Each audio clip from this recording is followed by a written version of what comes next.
So the 2024 summer update came out a few days ago and we got the usual cosmetics that got added into the game. I've not had an amazing look into all of the different ones, but the ones I have seen, I think people are going to like. They're not necessarily my style, but I think a lot of people will be happy with the cosmetics in this update.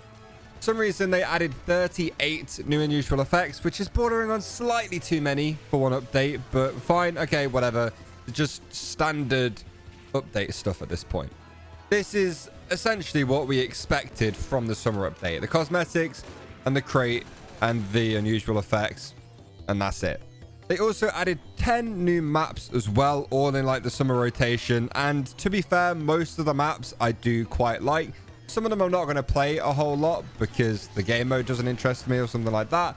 But Megaton is my favorite map of the entire update. They also technically made a weapon change by buffing the Neon Annihilator by fixing a bug that made it so if an opponent was covered in gas from the gas passer, they didn't count as being wet, so the Neon Annihilator didn't crit them.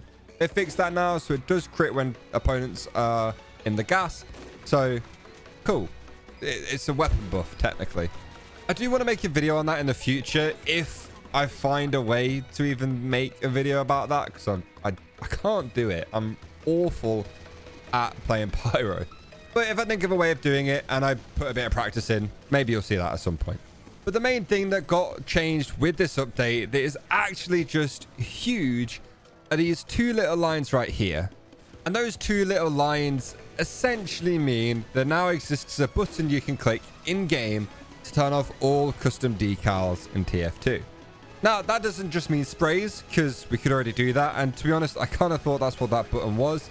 No, this also works on conscientious objectors, which is something I have been genuinely asking for, and we have actually really genuinely needed for years at this point. Being able to toggle whether or not you want to see people's signs in TF2 is a feature that should have been put in the day the objectives came out, or the day after when they realized what people were actually putting on them. But it is better late than never, and Valve is finally giving the people who don't want to see the signs an option to turn them off. The option is set to showing signs by default, just because they obviously don't want to turn a feature off by default for everybody. But if you scroll down your advanced settings, you will find it. But you now don't need to download that like custom skin that I showed off in a different video that hides the objector images. You can just turn them off now, which is really nice. Obviously, I'm biased to this a little bit because I'm a streamer, and not having weird images flash up on screen that I can't control is always a big win for me. But this is also just huge for the many people playing the game who don't really want to see this probably very deranged images people are paying 10 cents to put on their signs. So the cool thing is, as well, if you want to see what people are putting on their signs, you can. If you want to turn it off for the most part, and then if you're playing in a server with all of your friends, you want to turn it back on, you can do that. It is that easy. It's just pressing a button. But it just kind of protects a lot of the other people playing TF2 who just really don't want to see the weird stuff you put on signs. And yeah, some signs are funny, but most of them aren't. And most of them I don't really want to see while I'm playing a video game. And I think that's fair.